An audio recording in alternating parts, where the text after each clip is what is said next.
17. jaanuaril küsib täht meie käest, ega me ei ole juhuslikult kaotanud oma suunda. Või siis teiselt poolt, mis iganes ka ei juhtuks, sa tead, kus on sinu põhjanael, mille järgi ennast joondada.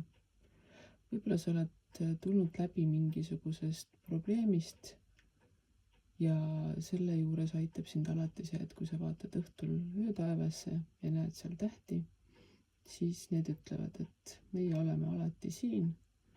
Kui sa kaotad oma eesmärgi, vaata, mõtle, tunneta, leiad üles taas oma põhjanaela ning selle järgi joondud. Ehk et siis 17. jaanuaril tuleta meelde see, kes sa oled, mida sa tahad ja kuidas sa tahad. See on igal juhul sinuga kaasas, vahepeal võib-olla läheb pilve taha peitu, aga siiski tuleb välja ja sa tead, mida on vaja teha.